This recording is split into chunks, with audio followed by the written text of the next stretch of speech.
Hello,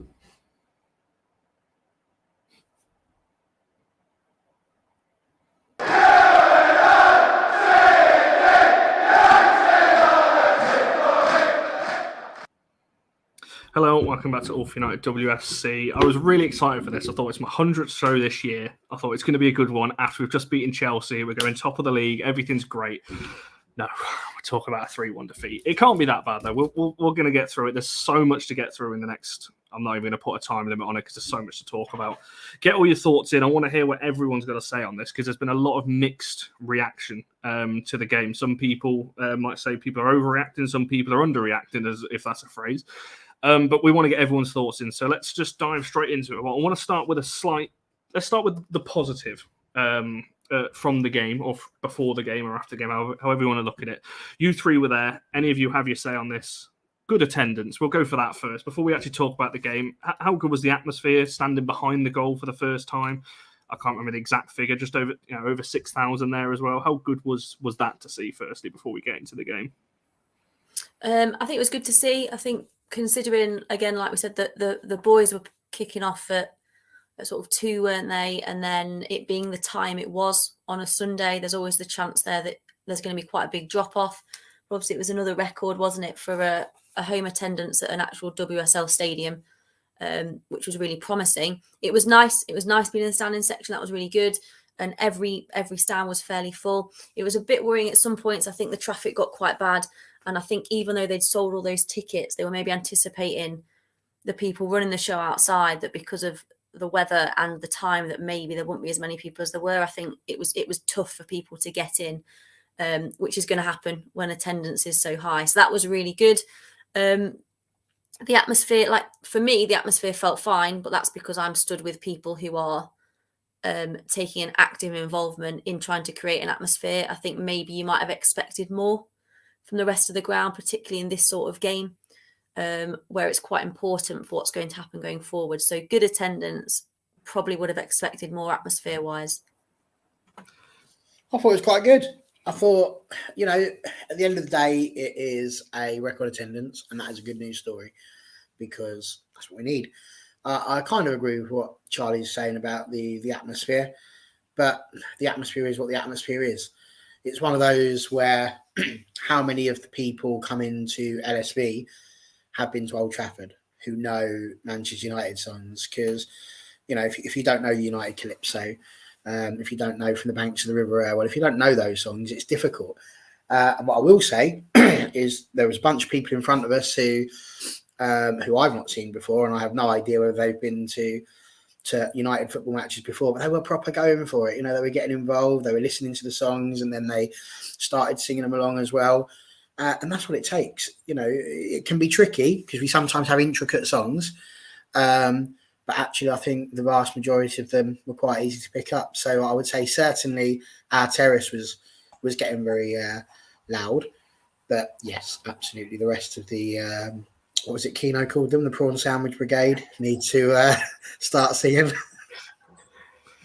Yeah, I was going to say to add on that. Yeah, great attendance. From looking around the ground, I thought it looked like there was more than 6,000 in there. I thought it could have been 8 or 10,000 in there, but when they announced it, I was like, 6,000, but still great attendance. So great to be in the standing terrace. So I don't think we didn't stop singing for the whole 90 minutes. So yeah, just say we kept it up even when we went 2-0 down. We thought, well, we can look to get back in this, just keep roaring the girls on. But yeah, great atmosphere overall. So yeah, hopefully we can have the standings terrace a bit more games at LSV. Agree with Charlie's point. It was a bit of a worry before the start of the game. Looking around some of the stands, it was like people trickling in, but it did soon fill up. But say traffic outside was a bit horrendous, as I can vouch for that.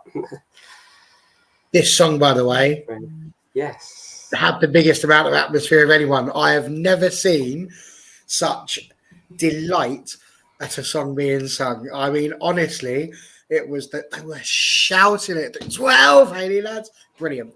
Excellent. I did think, well, it's only November. I thought it's not December yet, but I thought let's get into the spirit of it. We've got to pass Guy Fawkes night. That's it now.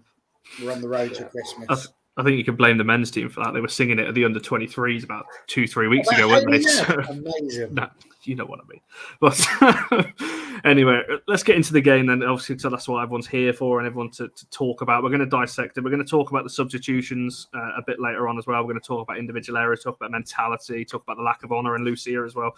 All of that to get into and a little bit on refereeing as well a bit later on. I've just put it in the chat. We'll do our usual player of the match poll in about 15 minutes and then you'll have about half an hour to vote on that. It was tough to pick 4 names this time for a different reason. But we'll get to that a little bit later as well. Charlie, I'll come to you then. We'll do this in 2. We'll talk about the first half. Not too much to talk about from the first half, really. It was very much a tactical battle. No one really wanted to come out and attack the other. Half of few chances, but how did you see the first half? Were you? I saw on the vlog earlier that went out earlier. Check that out, by the way, if you haven't already watched that. I can't remember what you said at halftime, but how were you feeling at halftime after watching that first half? Was it as I just described? But did you think it was quite cagey, or how did you view it? Yeah, it was fairly cagey. It was both. It looked like both teams were sort of setting up to try not to lose the game initially, because you don't be sucker punched in the first half and be out of it in the second half. What I will say for us in the first half, it felt like we were more physical against Chelsea than we perhaps have been in the past.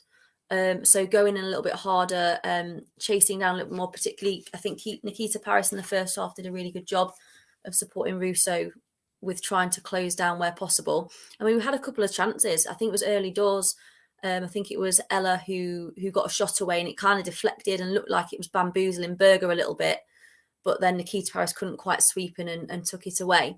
But yeah, apart from that, there weren't major chances from either side. It was quite a tactical battle. So yeah, it felt fairly positive in the sense that it wasn't looking one-sided, which historically I think, apart from the game at the end of last season, it's felt fairly one-sided. Like fairly often we've gone up against Chelsea and been absolutely mullered in the first half, and it's just been damage control. So I'm not saying I wouldn't have expected a little bit more. I think there could have been more from our players in the first half still. I think we were a bit ponderous at the back with it. The transition from defence to midfield wasn't great. It wasn't quick enough at times because I think the Chelsea defensive line do have a bit of a mistake in them. I think Buchanan's made a couple of mistakes. And I'm a Millie Bright fan, but she's a bit lumbering. And I think we picked up fairly early that Russo had the making of her when it came to pace. And Russo's not the quickest, but she was gassing Millie Bright. So I just think there were times when we perhaps didn't do as much as we could have done, perhaps because it was more a focus on we don't want to get caught out and then sucker punch and then score. But yeah, fairly even at the end of the first half. Yeah, I mean, Barry, how did you see it then? Because Sarah's saying here, feel we were mentally in the game in the first half and lost it in the second.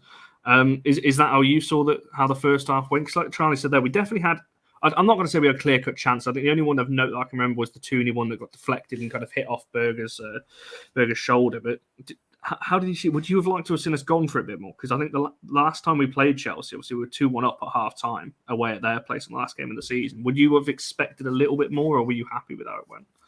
Oh, it was a very different game. I said to my brother from another mother, Mark, and the vlog, as you would have seen, we weren't happy. It's not like we were sat there, delighted. I can't say I was entertained in the first half, but we were in it.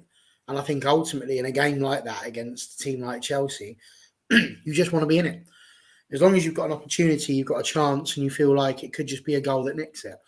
I sat here on this very show on Friday and said it's going to be a tight game. And it was a tight game. And the first half was tighter than tight. It was absolutely unreal. I can't say I was delighted because there wasn't that many chances. But absolutely, mentally we were in it. When you come in at halftime 0-0 with Chelsea not really having a huge number of chances and vice versa, really, to be fair, I think it was just good. Everybody seemed to do their job. And, I think at that point, our biggest question really was, why it was that certain players were still on the pitch. But other than that, we were all good. No, it's a fair point. And Andrew, I'll lead in with the same question, but also throw that comment as well. 2 shots on goal does not show the strengths of the side that Mark Silva wants us to be bold, etc. Agree that Chelsea didn't look great, but they didn't need to be in the end.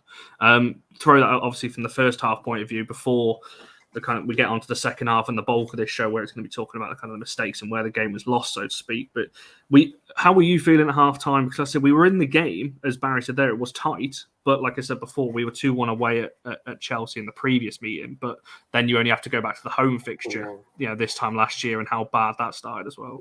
That's what I'm thinking. Lessons were probably learned from that home game last season. We didn't want to go all out and then get Chelsea rip us apart and we're out of the game first half. And I think it was clear that both teams didn't want to give nothing away. And especially I think both teams were getting very physical and with tackles flying in pretty much everywhere as well. And I think, obviously we had that challenge from Tooney as well. And I thought that's going in, and then I thought it was going to go past Berger, but unfortunately it didn't, because that would have set us up nicely to defend the lead. And you can see Chelsea were like looking to counter attack us as well, because I'm sure, I can't remember who said it at half time, I think we had more possession first half. So, and Chelsea were countering us and starting to be a bit more dominant. I remember Mario, so a couple of corners, she had to gather the balls up from that as well. And also she had to she tipped the ball over from across from, I think, was it Niamh Charles as well. So that could have easily just gone in as well. So, Chelsea were exerting, the dominance from the counter attack and as well. So, and obviously they had that moment where there was a penalty game, but then Gura Wrighton sort of didn't make anything more of it. So, but thank God she didn't, because so I was having to defend the counter attack a lot, but our defence was holding up, which was definitely going to be one of the key things. And the previous games, our defensive record had been so great, and obviously one of the teams is going to be conceding, because I think obviously we had one of the best records in the league, and Chelsea had the third best in the league, so something had to give. So, but as I said to, Barry at half time, I said, having possession, but when we get a chance in the second half, we had to take it, because Chelsea will punish us like they did on that last game of that last season, because clearly the quality showed, because they bought Sam Kerr and the other Chelsea players just started to run riot. So, but thought we was in it at half time, but sadly second half didn't pan out the way we wanted it. Is there any complaints? Obviously, I say complaints. Obviously, there's not going to be any complaints. But are we all unanimous that it probably should have been a penalty on Wrighton? Are we all pretty much agreed on that? I was waiting for the whistle to go. So when it didn't and we got away with it, I think I quite literally looked up and went, "Oh, we got one. We got away with one." And then I just thank the Lord that VAR didn't exist at that particular moment in time, because it would have been, I'm sure. See, I'm not half and half, because technically I don't know where the referee, it was like, I think Wrighton, I don't know where the referee thought she slipped over, right, and that's why she sort of never saw Maya's knee hit.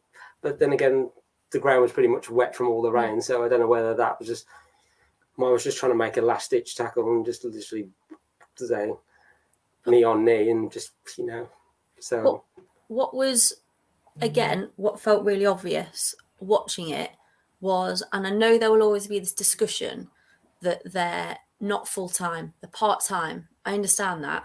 However, and I've went a bit berserk about this backstage, but I'll be calmer, is they're still the person in the middle with the whistle. And it's their job, one, to be fit enough to keep up with play, because perhaps if the lines was a man and a woman and the referee did, that penalty would have been given. But at the same time, there was also a really reckless challenge on Maria Thorisdottir that was studs up off the floor, which the referee clearly saw, because she blew her whistle and she stopped the game. And her reaction to that was, "Oh, don't do that again, please." So what you're saying there is that we can have another 21 players doing a studs up reckless tackle before you're going to give a yellow card. So yes, they're part-time or whatever it might be. However, when you are responsible for the laws of the game being adhered to and the health and safety of the players on the pitch, being part-time isn't a good enough excuse. And we're not just talking from our point of view. We've said a penalty should have been given there. Quite obvious. I think I turned to Barry and I said, "That's a penalty." Like literally, we were 90 yards away. It's not good enough. It's not safe for the players. It's not good enough. You've got to be clear as well. That challenge to just go, oh, just please don't do that again. That's mental. That is insane. We actually watched it back. You know, we looked at it on the screen to see what was going on. It was outrageous, and I agree with you. But you know, I think we also need to sit there and consider that actually part-time, full-time, it genuinely doesn't make a difference. I went into a popular burger establishment for my dinner this evening. And quite frankly, I couldn't care less whether the person working behind there is part-time or full-time. I fully expect them to get my order correct. It's irrelevant how many hours they work. And I expect the very same from our WSL referees. Yeah. They should very much be able to make the right calls. I just found it atrocious that someone can go travelling through in the manner that she did. And it was so clearly a yellow card at a minimum. Yeah. You know, if she just wanted to set a tone, she needed to book her. Yeah. And the fact that she didn't was just... And I said to Charlie, I said, the first yellow is going to be for something absolutely ridiculously... And it was. And it was. It was in the end. Second half, you know, well into the game. But it was pathetic. Like this, I know this could be a whole discussion on its own. This is the last thing I'll say if anyone else wants to say anything. But I also feel like we talk about this, having this, and I'm not saying that male referees are brilliant. Lots of them are crap. We see that all the time. We see that in the NWSL as well. Ridiculous. Okay, but there's this thing of in the WSL, that game, that Chelsea Man United game, along with if you pop an Arsenal or a Man City, it's on Sky Sport. They are the biggest games of the season. All eyes are on that. All eyes are on that. And people are looking for errors and reasons for the game not to grow in a way that they aren't with men's football. So we shouldn't just be putting people in the middle of that pitch with a whistle just because they're a female referee. It shouldn't be that. And I know if you three said that, you'd be hounded out. And I feel like I can maybe say it because I'm a female. You referee that elite game if you're good enough to referee that elite game, not just because you're a female. And it's not just her last night. We see it all the time. It's a massive problem. It's a massive problem. But Andrew's got a great point here. You just threw that up. I think that's huge. It's finding the refs as well, isn't it, Andrew? And they're not looked after. We know they're not looked after. No, they're not. And you get people on the side calling them boring and everything. You know, I mean, it's a hard job being a ref. No, it is. But that comes from the top, doesn't it? If you want more referees involved, they also have to be protected. And there are systems in place where for dissent and things like that, there should be sanctions put in place. But that isn't adhered to either. So they need to look at how they're going to deal with that. We won't put mics on the referee because the players swear. So book them if they swear, and put a mic on a referee to offer them a bit of protection. Just do it. Stop talking about it. Let's just do it and make it better. But it's also about the consistency with their refereeing decisions as well. Just like Premier League all the way down to WSL as well. It's like 1 week it's given, 1 week it's not. It's like, I remember last season in Manchester Derby where I think, was it Georgia Stanway got sent off for that challenge on the goal. It was like clearly obvious, stood challenging the leg. It's like, you've got to go off. But yesterday, it's like, okay, I don't know whether, is it because the occasion of the game is so big? Does the referee want to be seen to sending somebody off in the big game? I don't know, but it's the consistency. That's, if we had that, then we wouldn't be having these discussions as much. Yeah, but it was for both. It was for Chelsea as well. They didn't get a Stonewall penalty, and our player nearly had a leg broken. No, I think we'll move on from that one, but it's hard to disagree, and I think everyone in the comments is agreeing with you as well on that one. It's incredibly frustrating because you know that will get given, in a couple of weeks' time, or it will get given a month down the line, and we'll be like, well, hang on, what about this one? Ultimately, I'm kind of glad, and I think I said this to somebody, I'm glad that the game wasn't won controversially, because I think if Chelsea, obviously I wanted us to win, but I'm kind of glad that penalty wasn't the talking point. The penalty that wasn't given, or that tackle wasn't we lost because of this. I'm kind of glad that a team won on merit rather than that being a factor, I guess, in the result. Because none of us are sat here, even though we're complaining about the refereeing decisions, none of us are sat here saying we would have won if we'd have had a better ref. I don't think we would have. But I'm not sitting here saying that Chelsea have won by merit. Absolutely not. And I don't think we can sit here and have that conversation. I feel like we need to get back in your little box there, because they didn't win by merit. That was a Christmas present, as I said in the vlog, all tied up with a nice little bow and candy canes around as well. But yes, they did win the game without controversy. Yes, indeed. Well, we'll move on to the goals and let's talk about the first one. Charlie, I'll come to you for it. I think this one probably annoyed me the most because it's so preventable. Because they're not pressing ridiculously high, they're not pressing fast. Millington has got a couple of options to pass to. I mean, how frustrating was that in the stands to see that? Because that was obviously right in front of you. You were right behind that goal. But also, I don't want to put all the blame on Millie Turner. Obviously, she's going to know she shouldn't make that pass. But there's 2 or 3 phases of play after that. You've got another chance to stop the ball, and we didn't. Obviously, we just gave Sam Kerr, I mean, basically the whole of LSV to find a shot away. I mean, just talk us through that goal and your, I guess, frustrations for for that one. Yeah, it was really annoying. But there had also been, I think, 2 instances before then when Millie had done something similar. I don't think that was the first time it happened. So it felt like a mistake like that was coming, because I think there'd been once or twice before where she'd done the same thing, but we'd managed to press and retrieve the ball. I think the frustrating thing, we talked, I think I spoke to Barry, I might have spoke to Annie Slater, and I said the thing about Chelsea is you have to play the perfect game. You have to play the perfect game. If you make one mistake, they will make it count. And that's what happened. And what it was frustrating was that it felt avoidable. It was avoidable. Because again, when you look back, I think she passes the ball 20 yards straight to that Chelsea player. And yes, there were phases before you could go all the way back 5 minutes and go, oh, if Russo hadn't lost the ball in the box, that never would have happened. But there was so many other opportunities with the ball at that point, whether it was back to Mary, whether it was to Zellum, whether it was to Maya, whether it was out to Blundell or whoever else it might have been. But like I said, there'd been 2 instances before then when the same thing had happened.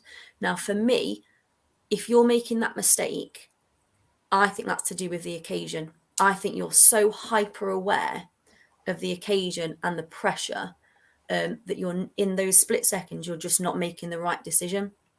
And that's what happened. And I know we'll get into it, but every single goal we conceded last night was an individual error, you would probably say. So it was really frustrating. The only thing more frustrating was the reaction afterwards. That was the only thing more frustrating, because we talked about this game, that we could lose it. We could still lose this game. 99% of teams lose to Chelsea. But it's the reaction. It's how you cope with going behind. And immediately, shoulders dropped. Immediately. That, for me, was the more frustrating thing. Players make individual errors. It happens. But the reaction was not what I would have hoped for. I think because that was, if Chelsea hadn't scored a third, that would have been the title of today's video, that 10 minutes of madness cost us the game, because that 59 the 59 to 69 was horrendous. I know we're going to get into that, I'm sure, a little bit later on. There's a lot of you watching. Make sure you're liking and subscribing if you're new around here, and get your thoughts in as well. We want to see. I'm quite enjoying just sat here reading the comments as well as listening to the 3 panelists that are alongside me, what you guys thought on the game as well. So make sure you're doing all of that. We're going to put the player of the match poll out in probably while Barry's talking in a second, so I'll make sure that's out there in a second. But Barry, that first goal, because we talk about goals being individual errors all the time, and my always thing back to that is every single goal you ever score in football is an error from somebody somewhere, otherwise it wouldn't go in. But these are so glaringly obvious that for me they are basics of football. When you're trying to play out from the back like that, if Millie Turner doesn't think the pass is on, you've got to hit it long. I'd rather lose the possession in their half than try and do something like that on the edge of our box. So I guess just talk us through that goal and just the frustration, I guess, the fact that we were doing so well for 60 minutes to give a cheap goal away like that. It's just really frustrating, isn't it? Yes, it was. You know me, Connor. I spend my life searching for the positivity and the light. And I'm afraid that goal was a darkened room upon which light cannot enter. It was absolutely atrocious. I can't find a positive thing to say about it, Connor. When it went in, I wasn't even angry. It was that old thing like the parents would say, I'm not angry, I'm disappointed. And that's exactly what I was. My head just went straight down, and the annoyance was we're just giving it to them. We'd done all that work. We were holding on. We were keeping ourselves clear and we hadn't made any major errors. And it was actually heartbreaking because when it went in, they went to get a drink, and you just saw Millie putting her hand up. She knew that she had done wrong. She knew that she'd made an error. Doesn't change the fact that she did. And it was such, as Charlie said, an avoidable thing to do. It was just fully avoidable. And absolutely, in that position, you go long. You absolutely do. And, I know you've not got down to it yet, but as TJ says here, yeah, there were definite positives, but not about that goal, there wasn't. That goal just had no positives in it, I'm afraid, because you handed it to them. You don't give them that space. You don't allow Sam Kerr and people like that the ability to make those sorts of goals. They weren't making anything. They hadn't really put us in a position where I felt like we were going to concede until that goal. And then the minute we did, as Charlie says, the reaction wasn't ideal. Heads went down a bit, and it wasn't good. I think Sang's put a good point in there. In Millie Turner's defense, obviously, I'm not going to defend it because I think it's a poor pass. Sophie did the hiding from side. And I do remember that. I'm pretty sure Chelsea did score it, didn't it, when G intercepted the ball. It almost like carbon copy. It's like they know. And that's a worry from a United point of view. And Andrew, go on, if you want to have your say on that one as well, talk about the goal, but also the fact that if we're that easy to play against when we're passing out from the back, that it's very predictable, why are we trying to do it in the first place? Sure, the whole point of playing out from the back is you're trying to get from defence to attack without long ball in it. If we're that predictable, it can just be intercepted that easily. That's a bit of a concern as well, isn't it? Yeah, it's just lapses of concentration. The first 60 minutes, I think maybe we put too much concentration, in defending, and like we was doing so well in our defence, and then I don't know whether a bit mentally fatigued, and then just that one moment. I think Skinner said after players will make mistakes. Like I say, he can't legislate for every single thing that's going to happen on the pitch. But yeah, Millie made the wrong pass, and then Sophie Ingle passed it into Sam Kerr, and you just don't give her the chance to score. And I mean, to be fair, Sam Kerr in her celebration, she did give it back to us because I remember we gave her a bit of a stick when I think she slipped on the ball and fell over. So I thought, fair play to Sam Kerr. You gave us a bit of banter back, but it was not nice to see her score as well, because I think when Sam Kerr had a shot, I think it did go through the legs of Alessia as well, so it left Mary out flat-footed. She couldn't move across to make a save. So I think just seeing in the comments John Commode saying about playing out from the back, I think Mark Skinner made the point after the game, I don't want my team to ever fear playing out from the back when it's the appropriate time, but you've got to control those moments in the big games, but which no doubt they'll learn from, but it's like there's time to play out from the back, and there's time to go like route one, get it up there into the attack, but yeah, it's just lapses of concentration, which against the top teams you've got to be on it every single minute for the 90 odd minutes. You can't. Chelsea will just literally find a way and punish you and just literally run away with the game. So yeah, it's a bit like in the second goal as well. I don't know if it's just basic mistakes, and we just got to cut those out now if we want to compete with if we were to ever compete with for the title. No, I think just before anyone else jumps back in on that, I think, Lanzo, you're talking a little bit about the manager there. I do want to get to Mark Skinner in a little bit. I just want to focus on the goals themselves first before we look in terms of individual things and what we can talk about there, because there's so much to dissect in this game. I was going to say, Andrew's right in what Skinner says, in that we shouldn't fear playing out from the back. All good teams are capable of playing out from the back, and 100% we're capable of doing it because we've done it over these last few games. There is a drama if you do that. Somebody put in the chat earlier on, live by playing from the back, die by playing from the back. And absolutely, it does mean that one error and, you are giving the other team a chance. So we shouldn't be scared to do it. And it wasn't the fact that we were playing from the back that was the drama. It was just that this is Millie Turner. She's an experienced defender who, has been absolutely brilliant since she came back into the team. And it was just depressing, I think was what it was, because we'd done so well. We'd had such a brilliant one. We'd spent all last year talking about how we just didn't want to be the architects of our own downfall. Like the game against Everton, don't go and concede another one. The game against Leicester, all right, it wasn't ideal, but we held on. and we didn't go and concede a goal, and we didn't ruin ourselves. This is going to happen against big teams. So I wasn't thoroughly disappointed as I was going home. You know, I certainly wasn't feeling like it was the end of the world.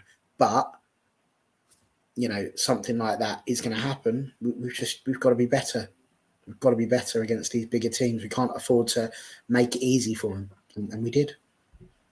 No, 100%. And we'll move on to the second goal then. Like I said, we are going to get into more specifics in a little bit. But Charlie, I want to incorporate the 10-minute spell, mentality, and this second goal into one question to you, because I feel like they're all interlinked into the same thing. Because for me, that 10 minutes was obviously it's the most difficult to watch for the whole game, because not only did Chelsea score the first and the second, but the amount of chances they had in that short little spell. They could. I think I messaged Alina at the time. I said, this is going to be a cricket score if we ain't careful, because there was so many, just lapses and concentrating. It's almost like players never down tools. I never buy into that, but there was definitely it seems like we go one goal down against these big teams and we don't believe in ourselves that we can get it back. Obviously, I know Russo scored and there was a little bit after that. But Charlie, those 10 minutes and that second goal, it's one long ball over the top to Sam Kerr. Okay, we've got 2-3 defenders back, but then nobody is watching on the edge of the box where obviously Lauren James is coming, and arriving onto the ball. How frustrating was all that? And I find this one more annoying than the first one. Oh, tell us why. I find this one more annoying because you just said no one was looking at Lauren James, but yes, they were. If you watch it, there were Man United players who were pointing at her, so knew that she was drifting onto the edge of the box. And when you watch that back, Sam Kerr has got the ball, world-class player.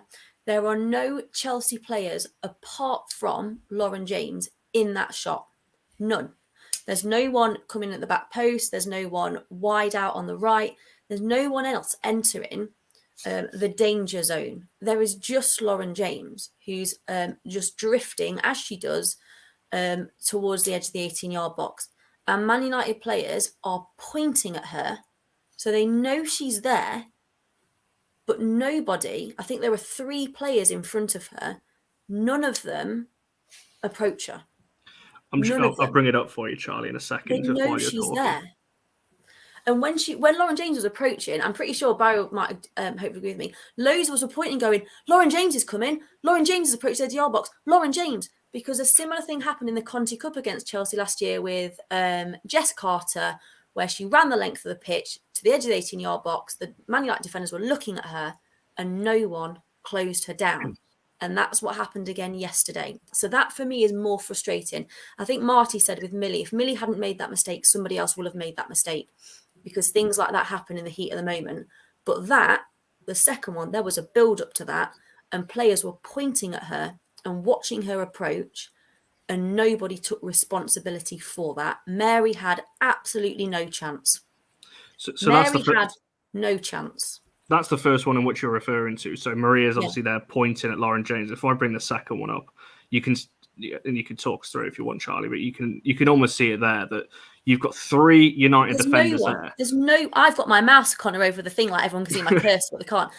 There's no one. The danger is only in front of our back line. There's no one having to look over the shoulder. There's no one making a wide run. It's all there.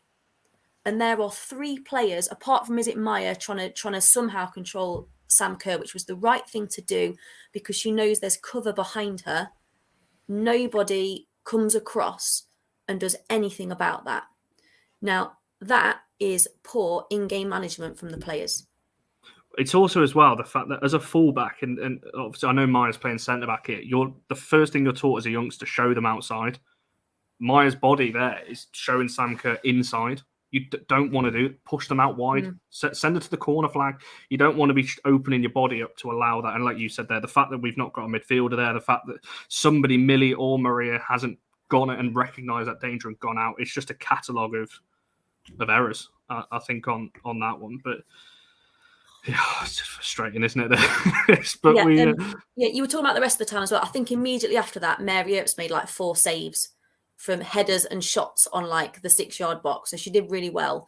But yeah, at that point, I was worried that it was going to be the frustrating. I was worried it was going to be embarrassing, and I felt like up until that first goal came in, it was fairly even Stevens. And if it had gone on to be a cricket score, that would have been disappointing. One, that we'd let it happen, and two, it would have given what's it called, a deceptive idea of really what had happened for the majority of the game. But that one was more frustrating for me.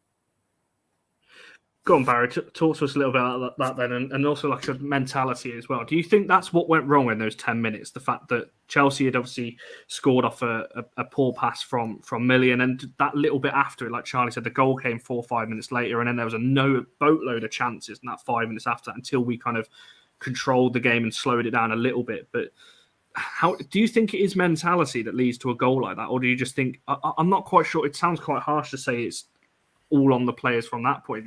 There's got to be something, because that's not the first time we've seen this quite a lot. But some of the time this group of players as well. We saw it with Casey. They capitulate against Casey when they're top of the league at Christmas. I think my overriding memory of that goal, I've just had it playing back just to make sure that what I saw was what I thought I saw. Because initially, as I was looking at that happening down the left-hand side, it's literally just route one, straight over the top, easy ball. But actually, at that point, it was just this idea that we just didn't have any pace. There was no pace down that side that was able to keep up with them. Like you say, plenty of people pointing around saying, here's who's going to get the ball.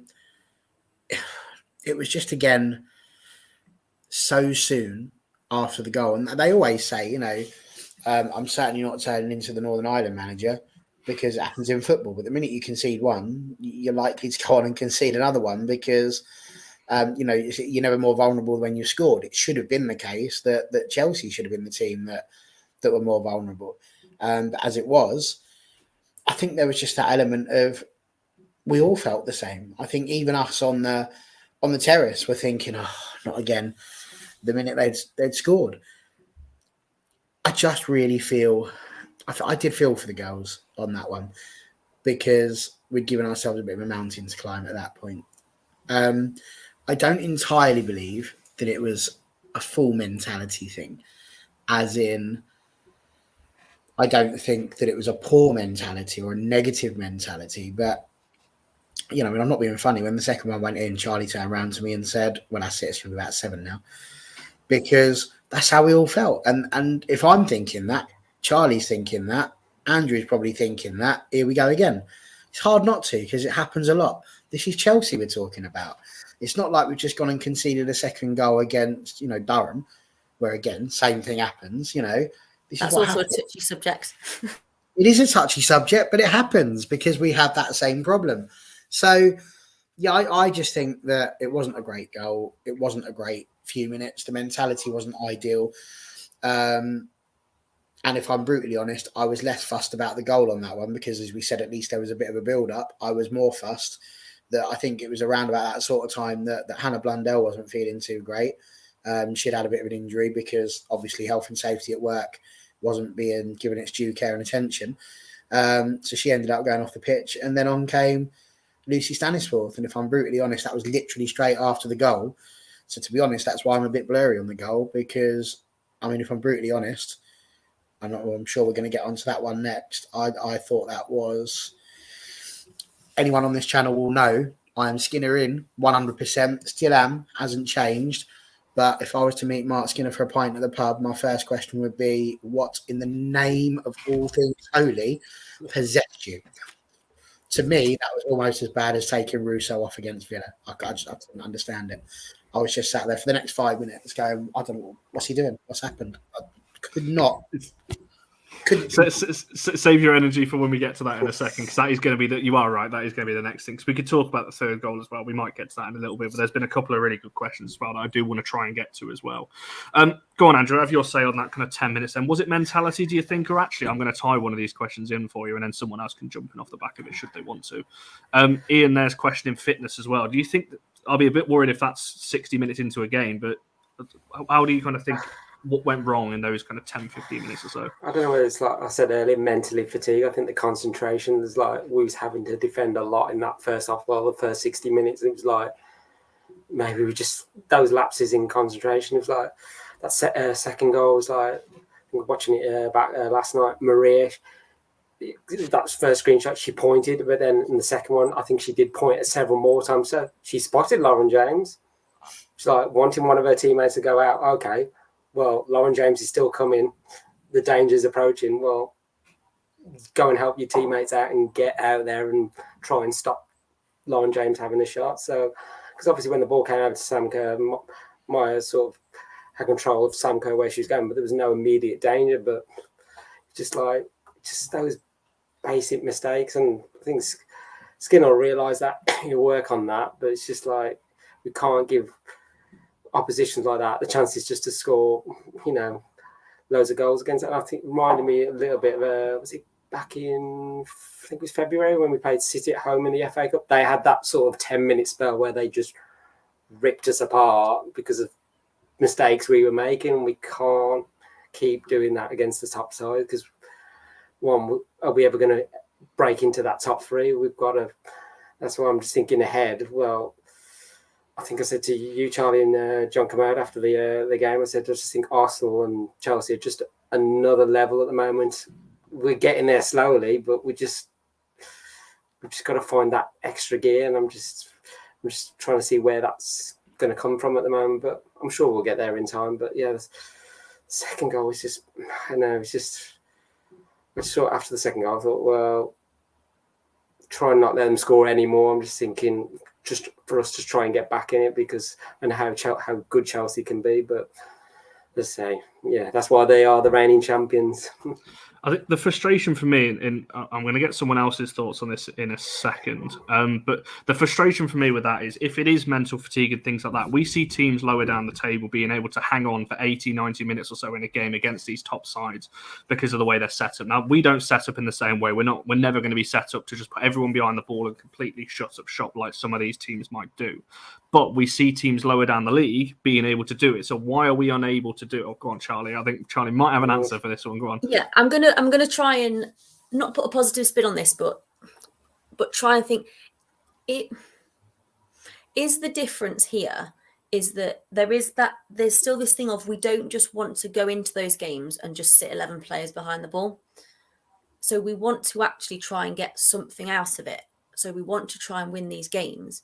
And when you're trying to do that and you're trying to attack at times, we talked about the fact that it needs to be perfect when you're doing that against Chelsea. And then you make mistakes and Chelsea end up capitalising. But I don't want us to be a team that's going to try and do what a second half of the table team is going to try and do, which is just pack 11 players in our own half for 90 minutes and just make Chelsea try and pick us off. I don't want that.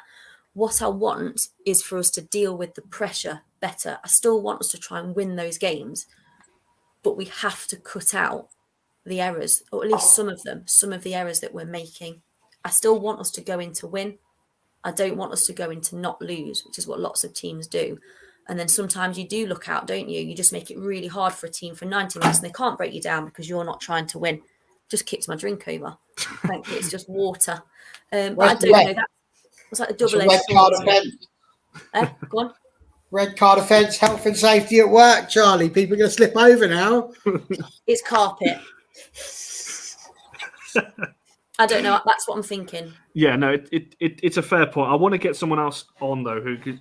We've been chatting all day about the game, and I know that they want to have their extra say on the game. So I'm going to bring them in for their little cameo again. Lanzel, thank you for coming on once again. How are we doing, my beautiful people? You okay? Well, we're getting there. Sorry Go for on, Lanzel. No video today, but yeah, basically all I want to say is question to the panel, right? So in regarding to the back line, I know it's only Chelsea and it's 3-1, and personally I believe that we threw away the game, with our mistakes, and that's already gone through, so that's fine. Do we stick or twist? In regards to what? Our defense, our back line. Oh. Does Mark Skinner change it for Arsenal, or do we stick with our trusted backline. I mean, it will change. It will change because Honor will be back in. By that point, you should have dealt with all concussion protocols. So I can't see there being any problems with Honor returning. So she must be back, and that is vital. So she's got to be in at right back. Yeah. And that gives us a bit of pace and possibly more confidence. I don't think the defence on its own has been poor. They haven't conceded a goal in 5 games. They did incredibly well. They just had a bit of a mare. And it happens. Can't afford to have a mare against Chelsea. So change Honor, bring her in. Happy days. I mean, I would say if Honor, for whatever reason, she wasn't available, so she doesn't pass what she needs to pass, I'm kind of with Lanzell now. We've experimented for the last couple of games because we've had to, with who we're playing at fullback. And I do wonder if we had the same injury issues that we've had, I do think there might be a little bit of merit in moving, in my opinion, moving Mayer out and perhaps bringing Tunkara in as a centre-back. I think someone has asked that question a bit further up why we've not seen Tunkara. I'm conscious of time. Lanzo, do you just want to have your say on the game? Because I think you've been very vocal in the comments. What's your answer to your question that you've just asked, and what's your overriding thoughts on what we saw yesterday? Okay, so the word is frustration, to be honest with you. I've got a few points, but you've basically covered them all. So the points that I had was mistakes cost us the game. Big game mentality in regarding to making mistakes. Again, against Chelsea, I don't think they came out of third gear. Like we all know, Chelsea have got good players. They've got a good squad, but we've gifted them 2 goals, and the third one was a deflection, I believe, from Erin Cuthbert. Yeah, they deserve to win the game, in my opinion, but at the same time, we've gifted them 2 goals. When we was 2-0 down, I felt like the girls said, well, we'll just play our game now. And then we got 2-1. So, I don't know, like, we need more belief. Like us as fans know, and you don't see them every time that you see them at Lee and go home and away. We've got talent in the squad, and that's what's frustrating in regarding to fans is the fact that we can beat Chelsea, we can beat Arsenal, we can beat Man City, we can beat the lower teams as we've been proven. But it's the fact of getting over the line, in my opinion. I know there's, contrasting views in regarding to Twitter, in regarding to certain players. I'll leave my thoughts for that. But the main thing is, personally, is the fact that let's see what the Arsenal game gives us. Let's see now how we respond. And then from there, I could probably make a judgment in regarding to how our season's going to go. Disappointing against Chelsea, obviously. We're Man United. We're not here to just take part. We're here to compete. We're here to get medals and trophies. But they are the benchmark in the league, personally. But we gifted them 2 goals, and that's my main issue with it, really. So with the manager, I know there's certain things going on, whatever. But at the end of the day, when a player makes a mistake, Tactics can't change how a player makes a mistake, and I'll just leave that there. But thank you very much as well again for letting me on. Love you all. See you soon. Lanzell, don't go. Charlie wants to talk to you. Stop. There you are, sir. Yeah, Charlie. No, it's like just for everyone, really. And I know we've got a couple of things we've got to go through, but just from the 4 of you, I just wonder if we also need to have a little bit of a dialogue at some point about whether there are a couple of the forward players that some of them that we've had enough from, that we've seen enough from all season, and some of them that we saw enough from yesterday. So if we talk about Ella Toon, is she doing enough at the moment? Is she offering enough that means Vilda Boarisa shouldn't be getting on and getting some minutes during a game like this? Leah, who's been brilliant, was really anonymous yesterday, really anonymous. And I just wonder what everyone thinks about that. So there's a lot of chat about the defensive mistakes and the midfield, which I'm in complete agreement with. But it felt like there was some anonymity for some of our forward players yesterday, and for some of them there has been for quite a while. Yeah, I mean, go on, Lanza. If you want to start on that one, how are you kind of, because we brought in so many attackers and we were all like, oh yeah, we're gonna have different ways of scoring this season. When we've had 10 different WSL scorers, but in a game like this, didn't quite come to fruition. Just, I guess, Charlie's question off the back of that, if you want to answer that one first. Well, this is why Charlie's great, because I had marks on droppables and I had Galton and Tooney.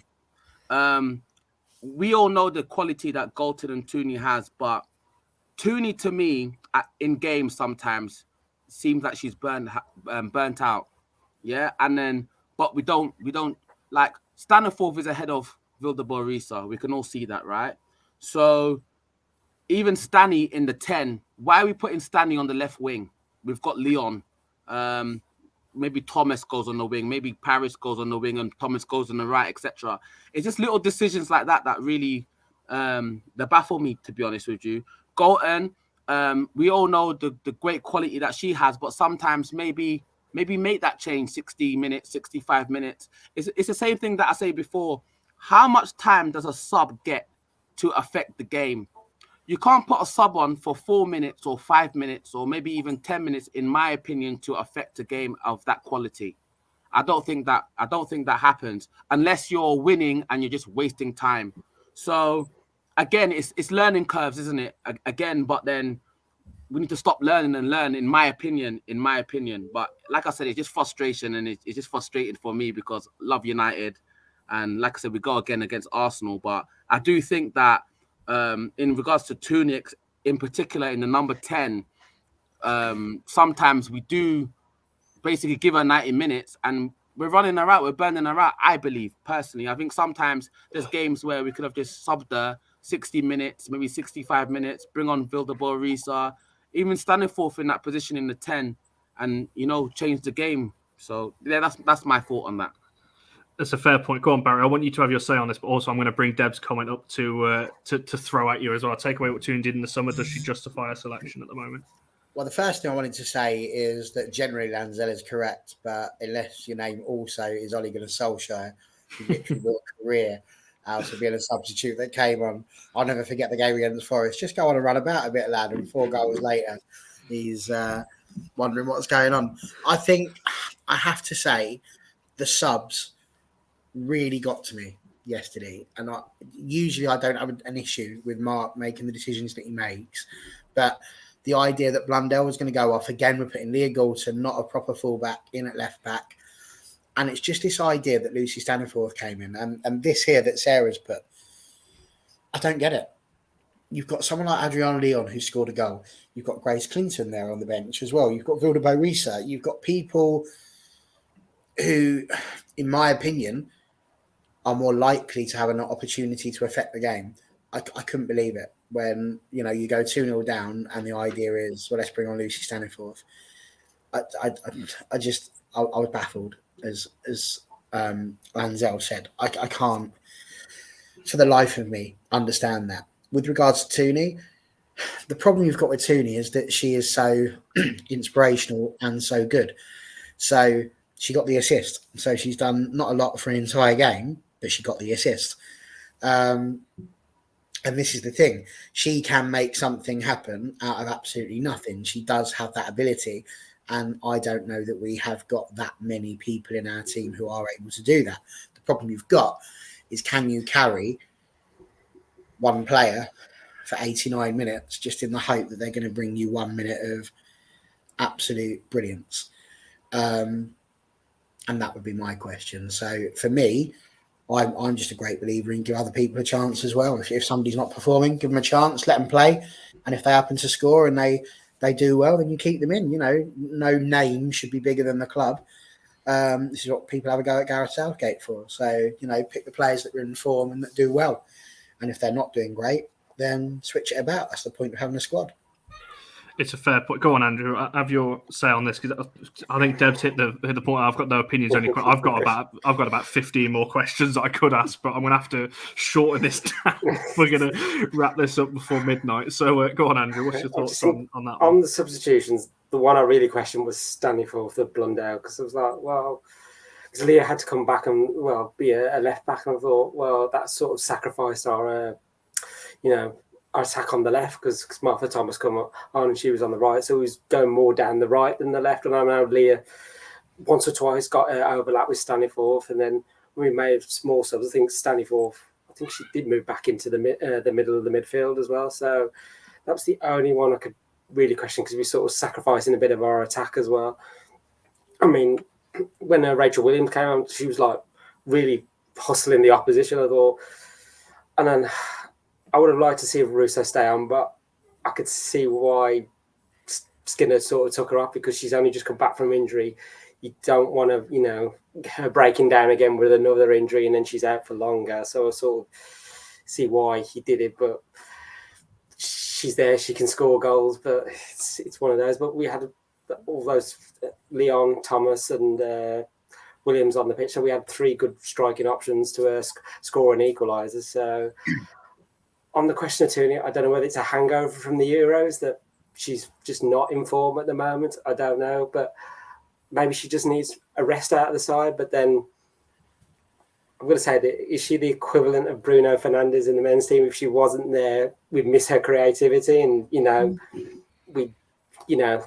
we say one game she wasn't there. Oh, we needed her to unlock part of the game, and then was like she's not there. So it's a bit like swings and roundabouts. Yeah, that's the thing, isn't it? And like we said with the assist, you can create something out of nothing, but it just feels like there's something not quite right there at the moment. Just waiting for it to unleash. I think after the summer we thought she would come in and she would just take the whole thing by storm, and she's just found it tough. I was just interested in what people's thoughts are. Or is it the opposition teams have sort of worked a game out and they're trying to nullify her, and she's trying to work out how I've just got to adapt my game to so I can be better than the opposition. Then also, if we're going to have this conversation about 4 people, if I'm Leon, I'm a little bit annoyed. You've been brought in to go and score goals. You get given 3 minutes to try and turn things around, whilst you're watching other players that weren't first choice last season being put into positions that are alien to me. I mean, I could be wrong. Please, somebody tell me if I'm wrong. But Lucy Staniforth is a central midfielder, right? Yeah, yes, definitely. And what's she doing out there at left midfield? Yeah, that's definitely. like taking me on and putting me up front. But the thing is, Barry, yeah, I only think that we've got 3 wingers: Leon, Garcia, and Galton. I think Paris is better through the middle, Russo's better through the middle, Williams is better through the middle, and Thomas is better through the middle. So again, are we accommodating players to play a certain way, but it's not their best position? We all know Martha Thomas can play right wing, and she's done great last season. She did, but she's a striker. We bought her from West Ham as a striker. She's number 9 for Man United. Like that's my issue here. That's my issue here. We're not going to change our formation. The principles should still stay the principles should still. Oh my God. The principles should still stay the same. But do we change our formation? We can go 4-5-1 or 4-4-1-1. It could be Russo with Toonie in the 10, Galton on the left, Ladd, Zellem, someone on the right like Garcia, etc. Like we should be experimenting and seeing where our best players play their best positions. We've got 3 wingers, in my opinion: Leon, Galton, and Garcia. Martha on the right-hand side, yes, we know she can play there, but she's a striker. Paris, for me, is better through the middle, striker. And that's my issue here. That's my issue here. Like, Mark's only had 1 transfer season, and I've been critical as well in my frustrations. I will admit that. Hopefully, like I said in my notes here, I said, give him 2 transfer windows, and I don't think we're going to see the same players that we see today. I think, yeah, there's a lot of... I don't know who this player is, Connor. I know, I was going to ignore that one.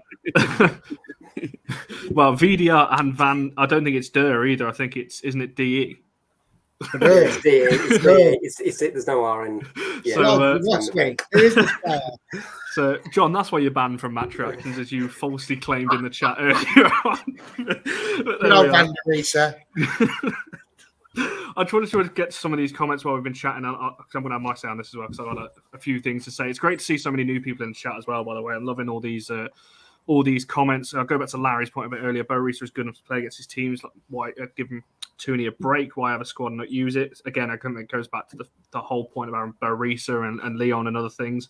There was a point from Ian, resting players. It isn't like they're playing twice a week. Again, fully agree with that. And that's why I don't buy this whole Euros hangover thing, because I don't think there's been I agree with what Andrew said earlier, mental fatigue. These players are traveling around all over the place and constantly the game's different now. You talk about the Lioness girls, they literally some of them went from the game straight to the England camp last night. So there's definitely that effect as well. This was an interesting comment I wanted to get to. Toon and Russo were using it as impacts. It was a great effect for England. Should United try it? I mean, that's a bold claim, but I don't think United have got the starting firepower without Toon and Russo that England have. I don't think it's quite the same. But again, if we're not winning games, then different options need to be tried. And I think just my little 2 cents before it exists the whole conversation itself on this. I think this was the thing that frustrated me the most. Aside from a couple of the mistakes on the goals, when you're looking to change a game, and I think you're looking at players like Lucy Stanton, again, good player in her own right, but when you've got players, I think, Barry, you said it, you bring Leon in, you bring Paris in, you bring these, I know Paris started, but you bring in these different types of attackers in to win these types of games where it's, it was on a kind of a knife. I think we scored about 5 minutes after Stanley came on. Then you want to see other types of players brought in to try and win us the game. Now, Martha Thomas, like I said, coming on, Rachel Williams coming on, and you got Leon coming on. I don't know what Leon has done to all of a sudden drop out of favour. There must be something, or clearly didn't think that she was right for the game. And the whole Barisa thing, obviously, I've spoke to all of you privately, and everyone knows my thoughts on this channel about it. I personally think she's off anyway. But when you've got a player like that, we needed control in the midfield, as Skinner has alluded to after the game. But we needed to create. Well, that's Bo Reese. That's your player right there who can do both things and has proven to do both things. So that, I think, is what it's really concerning, I think, when you've got certain players that I think there's just questions to be asked. I'm not going to go overboard and say that's why we lost, because I think we still would have lost anyway, potentially. But I don't think that's helped the situation after the game, because now some people are pinning that's why we lost. And I don't think it is, because the players on the pitch ultimately made the mistakes before the subs came on. But there's definitely some... sorry, I was just reading the question out before I brought it up, because I always bring comments up before I actually read it. But Skinner is the only proper rotation for the cup. And again, this is something me and Barry had the argument about after the Durham game, I think it was, that he rotates too much in the cup. So you're talking about rotation. Maybe there's too much in the cup and not enough in the league. So that's maybe where we're seeing that as well. So I don't know whether anyone else has got any more thoughts on the subs itself and anything else from an attacking point of view that we could have changed. But I mean, there's a whole host of things there.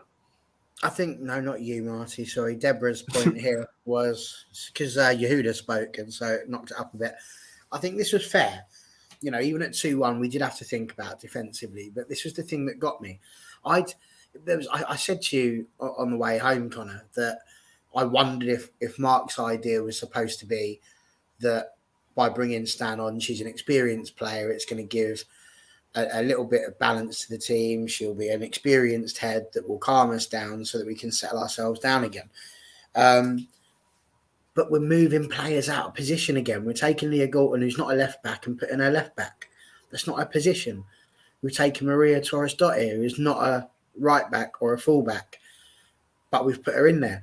And we're just moving these players into places that they're not known for being in, when we've got players that can play in that position. And I can't, you wouldn't just all of a sudden go, oh, let's stick David De Gea up front, or, let's got Mary Earps, you go right back. Why not? We can put Bags in the goal. You just wouldn't.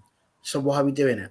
And that's the only thing that in my mind I'm struggling with at the moment, because I don't think that question's been answered in a press conference or anything like that as to why it is he's decided all of a sudden that we don't play a Toon Kara and stick May Letitia, who is a fullback, in the full pack position. I don't get it. And I'm struggling. So throwing another question out there, because I'm conscious I want to get to the player of the match poll as well. So there's plenty of you watching, making sure you're liking the video. And if you are new around here and you like what you see, and making sure you're subscribing as well. We've got shows all throughout the rest of the week that's going to cover a whole host of things, I'm sure. So make sure you're voting on the poll. There is one player that is a clear winner at the moment. But if you disagree, that's fine. You can vote for another player as well. There was a comment a bit further up that John Commode raised, and it was one of my questions that I had written down. Because there was some talk about the midfield, and I think somebody earlier up, it might have been Jennifer or somebody else earlier up, was talking about the midfield. John saying we're crying out for a top-class midfielder to control the game. Katie Zellum and Haley are good players, but you need more in that position. You only have to look at what Cuthbert to see what we are missing. Charlie, I want to come to you just briefly first, and we'll go around the house briefly on this one. Was the midfield the problem in yesterday's game, or do you just think it was a factor in amongst things that went wrong yesterday? I think there were so many things that were culpable for what happened yesterday. I think I've said on a game before, it's really easy. Let's just pick out one random player, and blame them. I think in the second half, Chelsea went up a couple of gears, and we couldn't compete with that all across the pitch. So yes, the midfield was part of that problem. But so were lots of other areas there. And I've always said there are certain players that I really like that I think offer a lot. But if there are players in that same position out there who are available, who we can get in, who are better, we should get them, is what I would say. But yeah, I wouldn't say it was just the midfield. That was part of it. That's a fair point. Andrew, do you agree with that one? Do you think it was part of the problem, or do you think it was the problem? Wasn't the problem. I just think, as I said, the concentration. Yeah, I think we evenly matched the first half. We were going literally toe to toe with Chelsea. I mean, both sides were prepared not to give anything away. So our midfield was holding up, and our defence as well. Okay, the second half, Chelsea, as I said, went up a few gears and saying that we're getting through the midfield, but it was that last line of the defence that just few basic mistakes and concentration just caused the issues. So I wouldn't blame it all on the midfield, but like I say, we've got to look at everything from the whole team point of view. You've got to look at it attacking wise as well. So the chances we were getting, well, we didn't have that many, but when we do get them, we've got to be taking them against these top sides as well. We can't not be, because otherwise, Chelsea, likes of Chelsea, Man City and Arsenal are just going to punish us. And will we ever reach that inside the top three of the WSL? If we carry on making those mistakes, then we probably won't. But we are much better than last season. So I think we've definitely got the chance to break that top three as it was last season. Go on, Barry. I saw you shaking your head. What's your thoughts on that one? Absolutely not. It wasn't the midfield. That's poppycock. Poppycock and balderdash. That's what that is, I'm afraid. I refuse to accept such behaviour. Listen, you want the stats. I'll throw them back out for you because they exist. So we had most of the possession, 52%. We had more passes, 393. We had 76% pass accuracy, less fouls, more offsides. Funnily enough, the only one to get a yellow card, which was joyful fun. Listen, it's madness to sit there and have a go at them. Haley Ladd was probably, for me, the best player on the pitch. I thought she didn't do too badly at all. We've spoken already about Ella Toon, and Katie Zellum just did what Zellum does, But what I do have to say is I'm going to make a point here, because there's been a lot of it and I've ignored it, and I'm not having a go at Chris because he's clearly not having a go at Skinner, but I completely disagree here. He is believing in his players. That's exactly, the fact he's bringing on Lucy Stan. That's who he believes in. As a manager, that's what you do. But my question when it comes down to this is, when are we going to stop sitting there and blaming Mark Skinner? We've all just sat here. Everybody in this chat is sitting here saying that the players make mistakes. Well, then why are we having to go at Mark Skinner?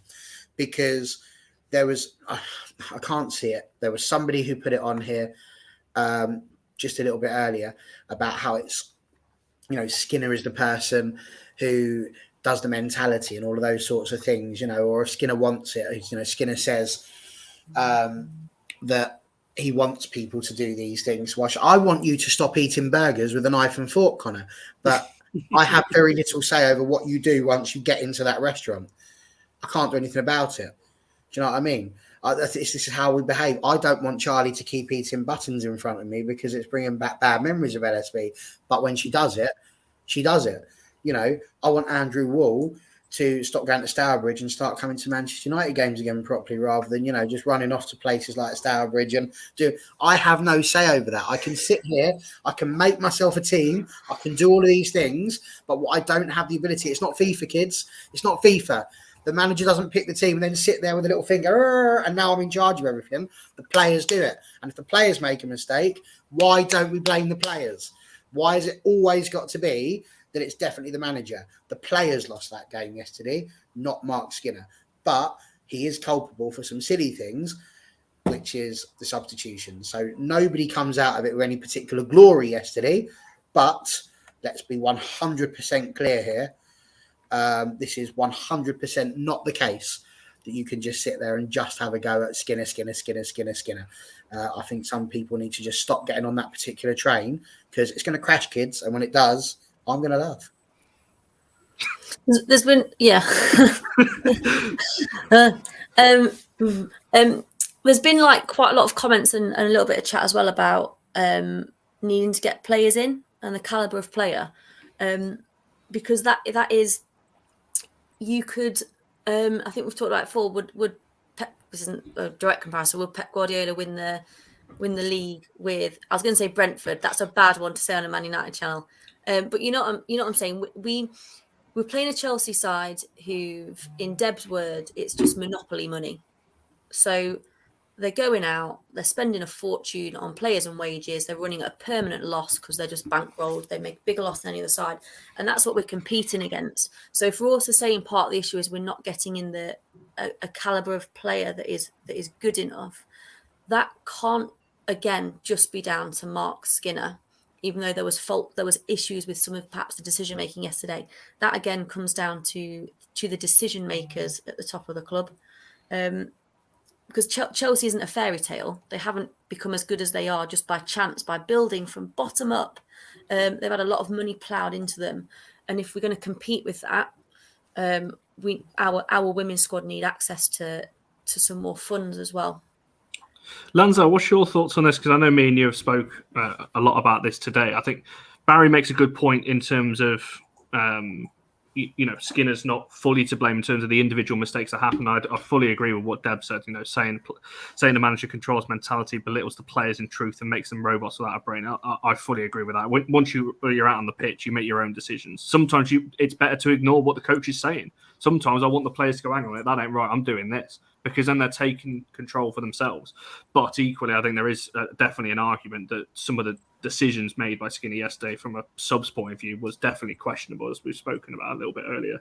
But Lanza, where do you kind of see on this? The question initially was about the midfield, but how do you see that? Do you think it was a problem yesterday? Do you think it was the problem? Do you not think it was a problem at all? Where do you kind of see that?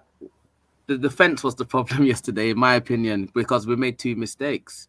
Like we said, Millie's back pass for the first goal. Thor actually pointed the danger for LJ to get the second goal. So I don't think the midfield was the problem. I know there's certain individuals in the midfield that people want to start getting at, etc.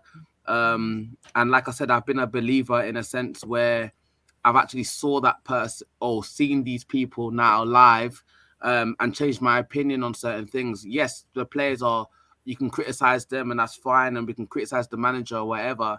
And, I'm one for that as well. But no, the midfield wasn't the problem. The defense, in my opinion, was the problem. Thor was getting skinned in the first half by LJ. She couldn't handle her, but then she's playing out of position, in my opinion. Millie had that back pass.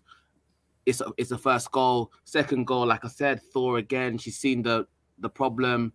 Couldn't get across to LJ. It's the second goal. So, the midfield was fine. Personally, if you're going to say anything about the midfield, you could just basically say about the creativity. We're relying on Zels and Tooney.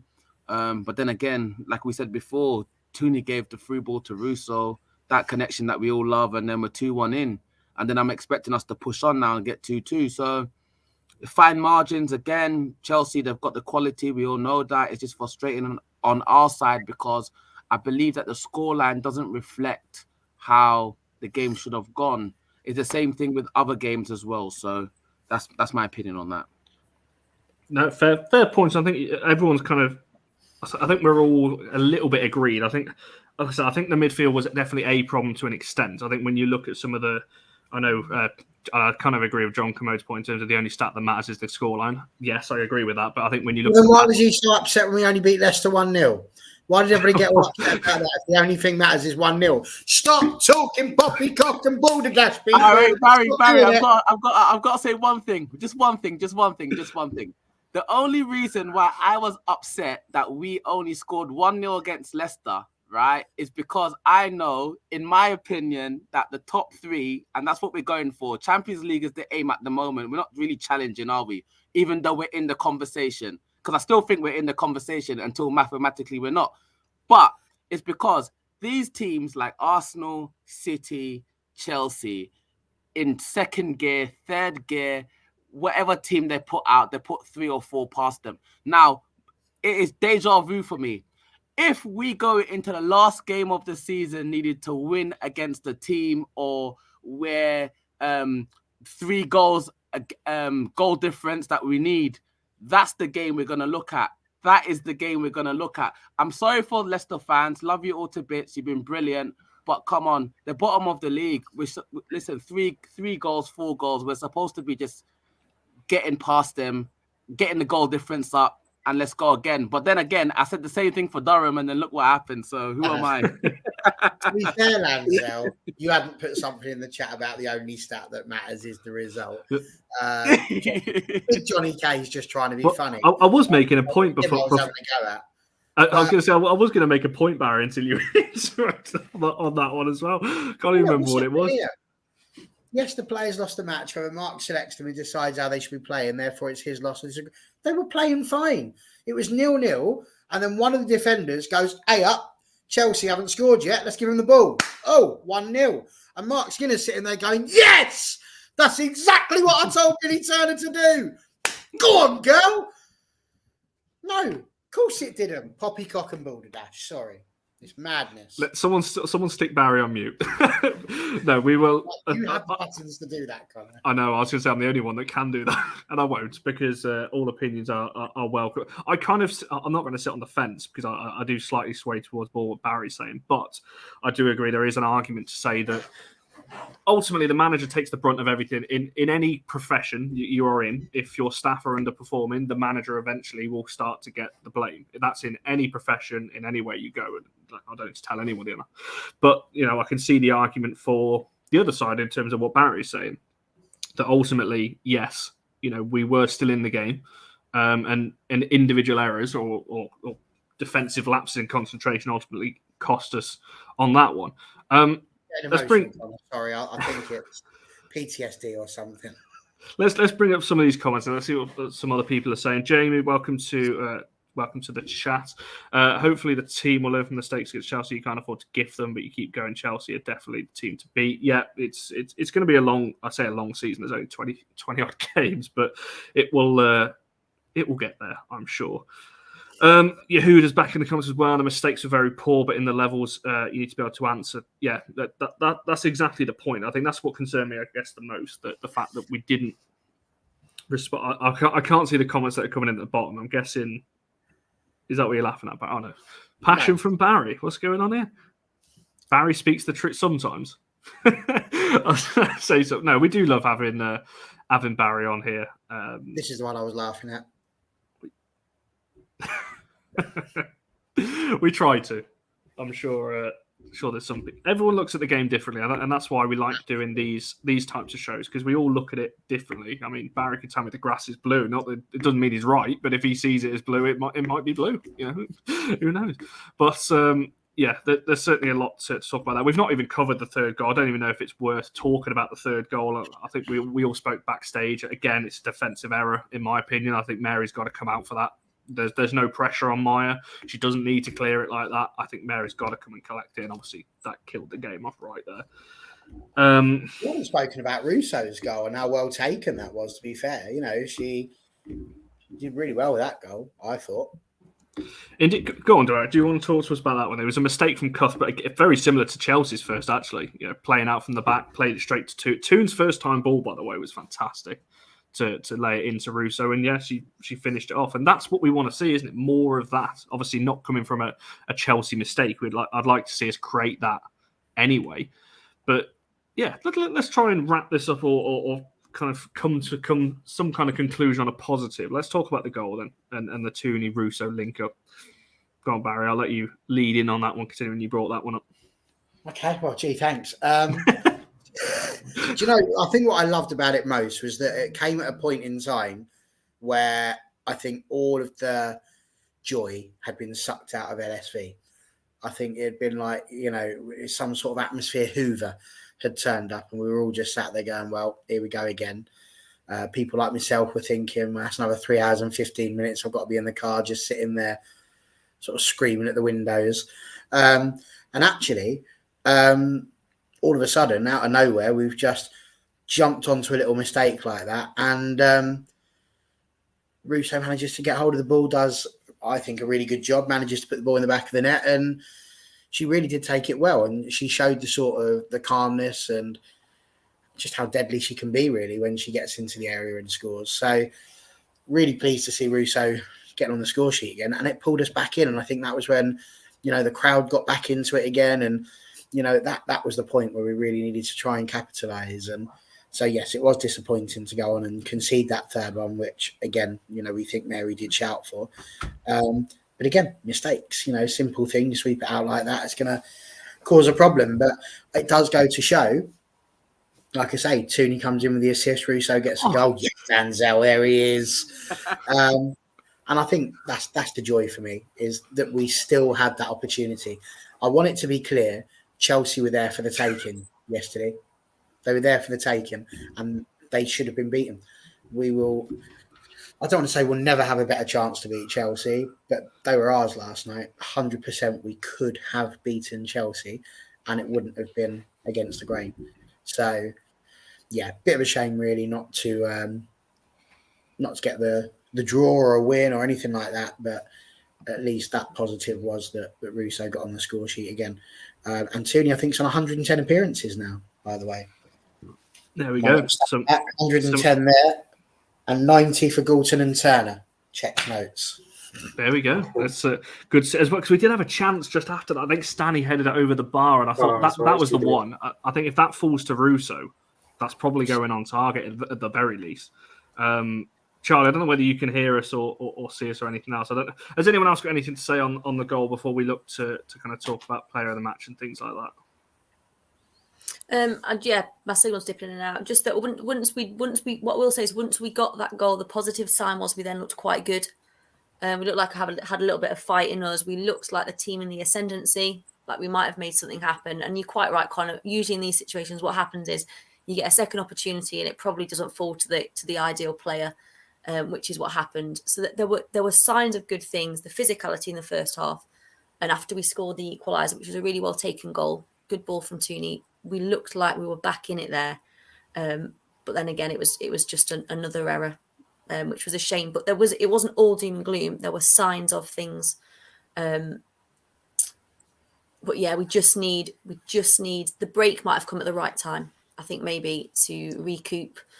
Hopefully, a number of our players aren't going on international duty, so Mark will get some time with them, and then we can come again against Arsenal. As I say, just to add on the Russo goal, I think that'll give her confidence as well going into the next run of games as well in the WSL, because obviously she's just come back from injury, her first proper start since the injury. So to get a goal, it's like, yeah, I'll give her a boost. And also for Tooney as well, for her with the assists, discussing her form earlier. Well, it's going to do her the world of good. So playing her way back into form. So, that creativity as well. So the breaks come at the right time, so everybody gets to recharge their batteries, and we can going into the Arsenal game and the next run of games, we can hit the ground running. Go on, Lanza. Before we look to, I'm going to ask these guys a couple of quick fire questions in a second. But Lanza, just talk us through the goal, and I guess that little bit after that, the promising signs that we've just touched on there. We did have a few chances after that just couldn't quite convert as well. Typical Lessie, Tooney, link up. They know each other. They're best friends. As United fans, is something that we're accustomed to. So, it was a great goal. But at the end of the day, sorry, I've got to log off for a minute.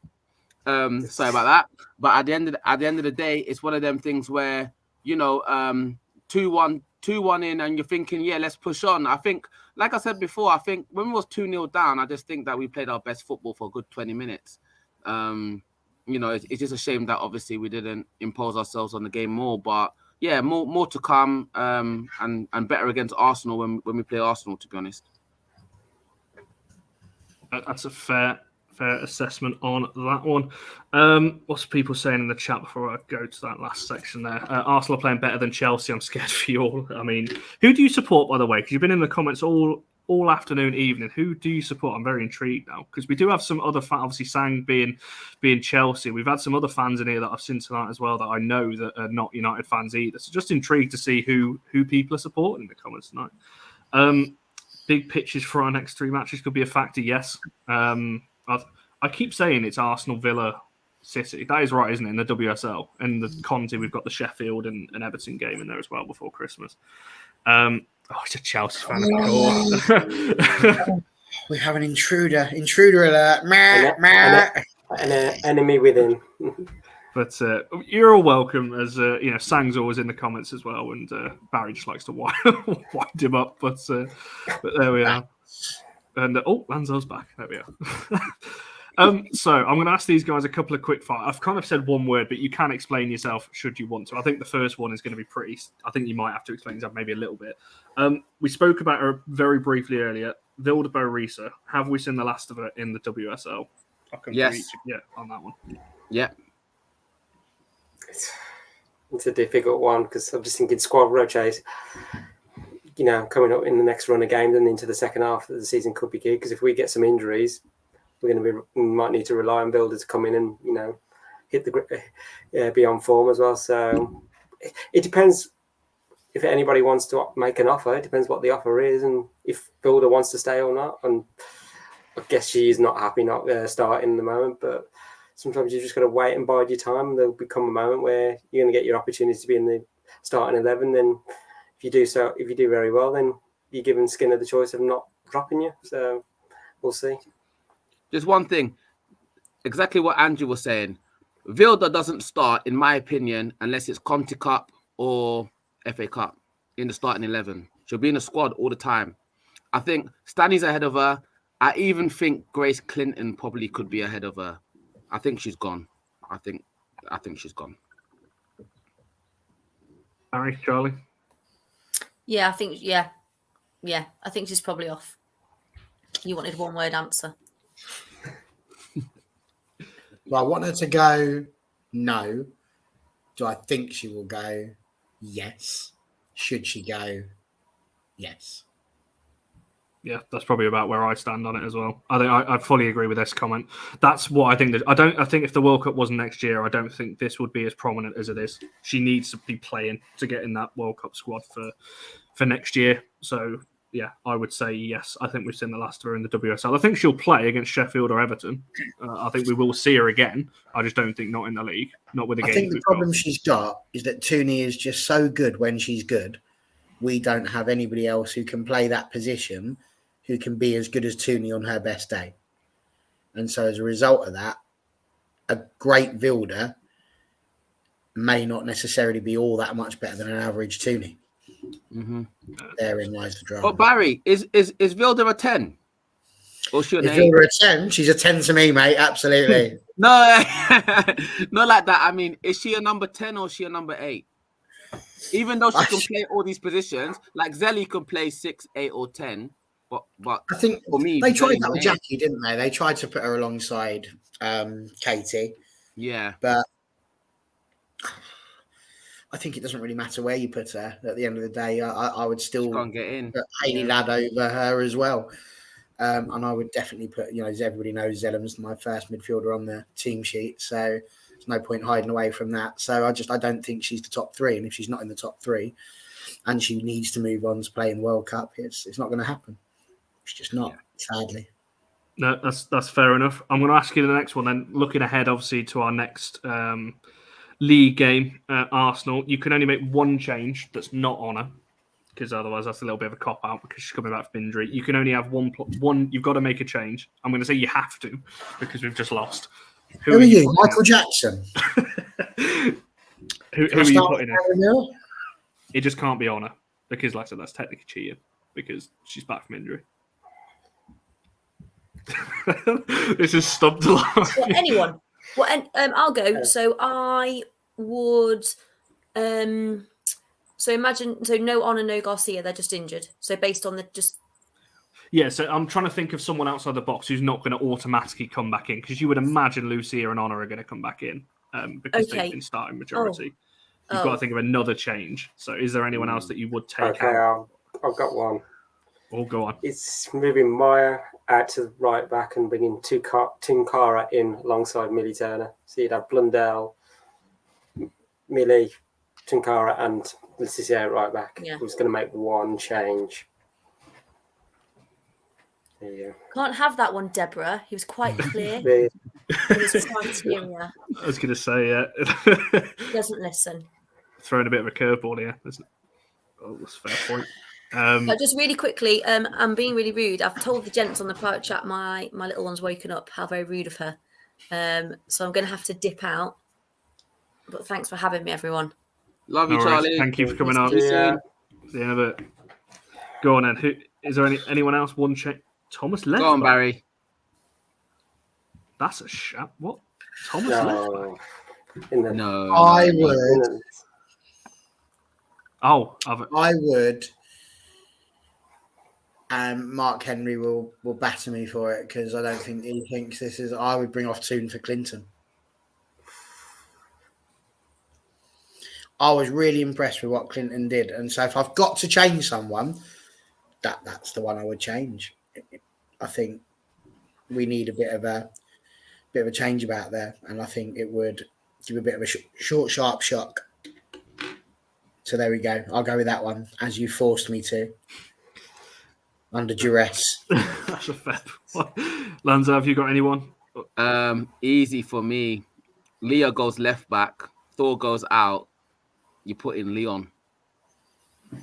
Fair enough. Leon. Yeah, I think Leon would have been mine. Leon going in would have been for any of those front line. I don't care who comes out. Mark's out, Barry. You're not offending him tonight.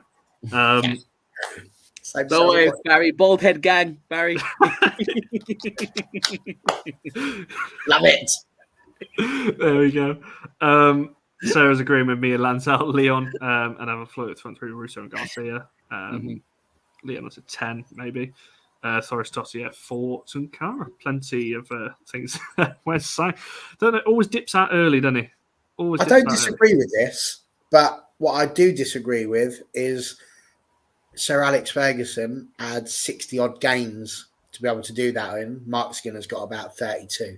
That's it. The margin for error in this league at the moment in time, you can only probably lose 2 games, 3 games for even the title or even a top 3 at the moment. It's so competitive. So that's our thing. Like, obviously, as fans, like, we love the players and we want United to do well and we'll be frustrated and whatnot. But it's the fact that it's the lack of games, Like, if it was a 38 games season, this loss, I'll be annoyed, but I wouldn't be too much annoyed with it because I think we could make it up with the season, but it's just a thing, what we're dealing with at the moment. No, 100%. Let's get to the player of the match poll then. I forgot all my last question. You said you had 3 questions for us. I did. I wrote 2 down and I had the other one in my head and I can't remember for the life of me what it was now. If I remember it while we're doing this player of the match thing, I'll come back to it. But so I'll come to the poll afterwards. I'll give you about a minute or so, or 2 minutes, depending on how long it takes the guys to give their player of the match. We don't know who Charlie wrote for us. Should have asked her before she ran off, really. But Andrew, starting with you, who's your player of the match and why? I'm going to give it to Laetitia. I just think, even though, we lost 3-1, but the tackle she was putting in against, I remember a few times Pernilla Harder was getting in and Maya had to, make that last ditch tackles, and some of the clearances she was having to make. Okay, the one clearance led to a goal, but overall, she was good defensively, so I'm going to have to give it to her. Lanzo? Alessia Russo for me. Scores the goal, typical number 9 position. I think Millie Bright knew she was in a game. Yeah, I do want to say one thing though as well. Paris had Eriksson on toast.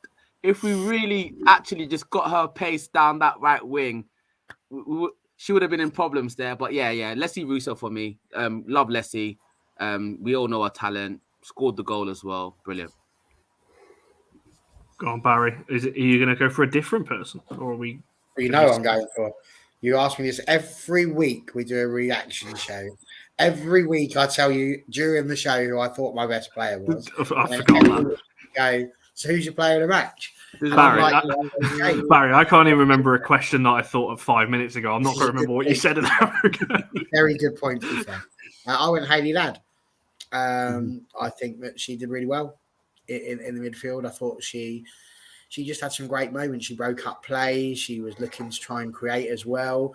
She was getting forward. She was getting back. I just thought she was all over the place in that midfield, and she covered it well.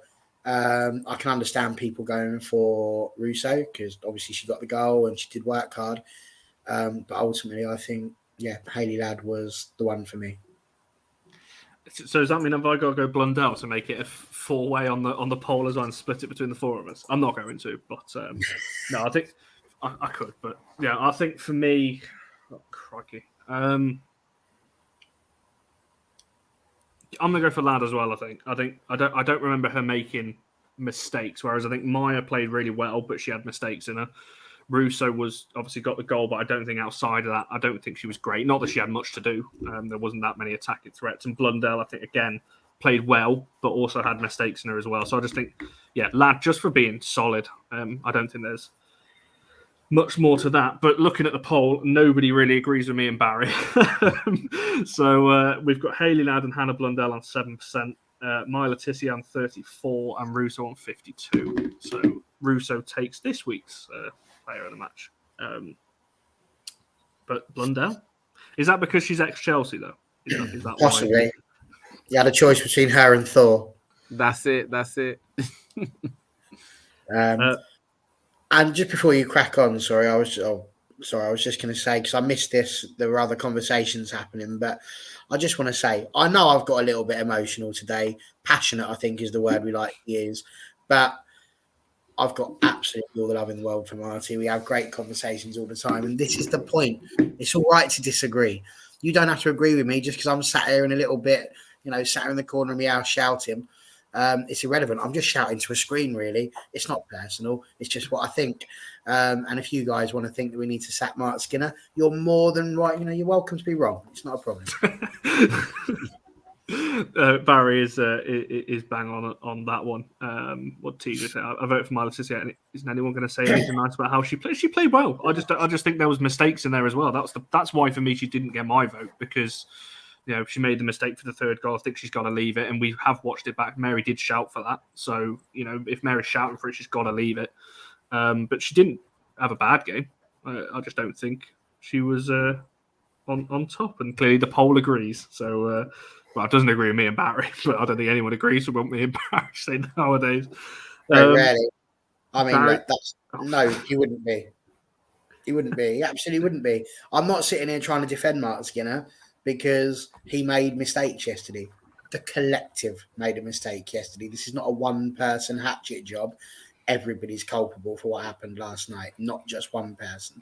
And anyone that thinks it is probably needs to have a little look at why they're getting so upset. And in answer to this question, Michael, before we go, where were the barmen standing, heard but not seen? So they were behind the goal. Barry and Andrew were there, so they could probably correct me. But pretty much almost in line with the goalkeeper, I think, behind the goal. About 4 or 5 rows up. There's a picture on my Twitter, actually, of them when the Sky Sports camera panned across. So if you go to my Twitter, which is there. You should be able to find that as well. It's a great photo, Connor, because it literally shows me trying to get stuff for your vlog. Exactly. If you haven't watched that, by the way, make sure you check that out from Vlog's earlier brilliant, by the way. It's brilliant, by the way. Brilliant. Oh, I appreciate that. My trusty cameraman Barry down there, and John Commoda's in the comments as well. Sent some footage across as well to edit together. So we hope you're all enjoying those. We will wrap it up there, because we've been going for an hour and 40 odd minutes now, and we have got a lot of shows to cover this week. I don't want to eat more into Barry's time. We could have a 2-hour special on Wednesday. So we haven't dropped past 40 people either. It's been absolutely amazing. And you guys in the chat is what makes this go on as long as it has. So it's your fault, is what we're getting at, really. No, I've absolutely loved it. Brilliant. I love it. Absolutely love today, as I always do. Like I said, my 100th show this year. I should be close to. I think Barry's on for getting on close to 100. I don't think you'll quite hit it by the end of the year, but I've got John Foster in my sights for 2022 count. But in regards to your question, TJ, so that's a good point actually. So the Predictions League, if you are in the Predictions League, the full league table will be released tomorrow, I think. Whenever Barry gets his act together and puts the scores in for me. The problem with this one is that I will allow Connor so much over the way in which the Prediction League runs, due to the fact that it was officially, although not my idea to run, it's my baby, my point system, and I can't allow Connor to make a mockery of that. So last night, I hope you would appreciate, a bit late to be coming in and dealing with those. So as soon as we finished here, I will get on there, set that up, and then it'll be all up to Mr. Connor to send that out to everyone so we can all see how well Connor did. I had a good week. I had a good weekend, I think, to be fair. But I think we might have a new person at the top again, just having a brief look at how some people did. So a full league table will be tweeted tomorrow. So keep an eye on the Twitter for that. I said Barry's going to be back with another show on Wednesday with a whole host of talking points. We've danced over so many topics tonight, so it's only fair for new fans and other fans to have a say on Wednesday. So Barry's going to be covering all the talking points in even more detail. And even better, I don't get to shout because I've just got to sit there and watch other people talk. So it's brilliant. Just relax on that one. So we got that, but we're also going to do. It's either going to be Thursday. I keep pointing it back because we want to make sure we get this show right. But there is definitely a tactical special coming. Basically, the title is "Understanding Mark Skinner's Tactics," where we've got a tactical analyst on reviewing last season's tactics to this season, doing side-by-side analysis and things like that. The reason why it keeps getting delayed is because we want to make sure that show is right before we put that out. But that might be on Thursday. Just keep an eye on the Twitter for that. And then few more specials as we go into the international break, and obviously Arsenal a week. That seems so long away, but it's not really. It's only a week on Saturday, isn't it? So that will soon come around. Make sure you're following all these people. I've just realised Lanzel's Twitter's not on his little thing there, but I think your Twitter literally is at Lanzel Junior. I think something. That's it. 05. That's it. You all access. You'll get me. If you're on these guys' Twitter, you'll get me. Believe me. Exactly. So make sure you're following all these three people as well. Make sure you're liking the video and subscribing. I think we're up to about 30 odd likes. That is fantastic. If you are new around here, subscribe, hit the notification bell. Come back on Wednesday because I said Barry with a whole new host of and different opinions. I don't actually know. 803, I believe. See, 197 more until Connor eats a burger without cutlery. And can I also say how cool it is to see Andrew Wall back on? It's been a long time. It's good to be back. Indeed. Connor, just one thing, please. You go for it. Listen, guys, as well in the chat and all United fans as well, yeah? Everybody can have a say. Look at myself, yeah? I've been in the comments. I've been shy. Now I'm on two shows showing my face. So anybody can come on and have a say. And like at the end of the day, we're all United fans. We're all one people. And the word is united. So at the end of the day, we all want United to win. Yeah. So listen, Connor, Andrew, Barry, Charlie, sorry for people that I haven't mentioned, but they're always accessible. Yeah, they're always accessible. Even if you go to the matches, I went to the match myself. They're always accessible, lovely people. You can always get on and have your say. You don't have to show your face. Just come on, have your say. And we're all one community. Love you all, yeah? Thank you. Absolutely. No, 100%. And exactly like Anton said, we want all fans on it. As we saw last week, we had 2 Chelsea fans, a neutral fan in Nancy on as well. So we'll have Don't say it anybody too on. loudly. They're not that bad, you know, these Chelsea fans. They love us, really. Indeed. Yes, Mickey, don't forget today's Matchday blog. I think I've shouted that out about 4 times, so I'll stop doing that. As I said, come back on Wednesday if you're new around here, because I said Barry with new opinions from different fans and all kinds of things there. So make sure you check that out and just enjoy the ride. We'll be back on Wednesday and more content to come as well. Stay tuned, everyone.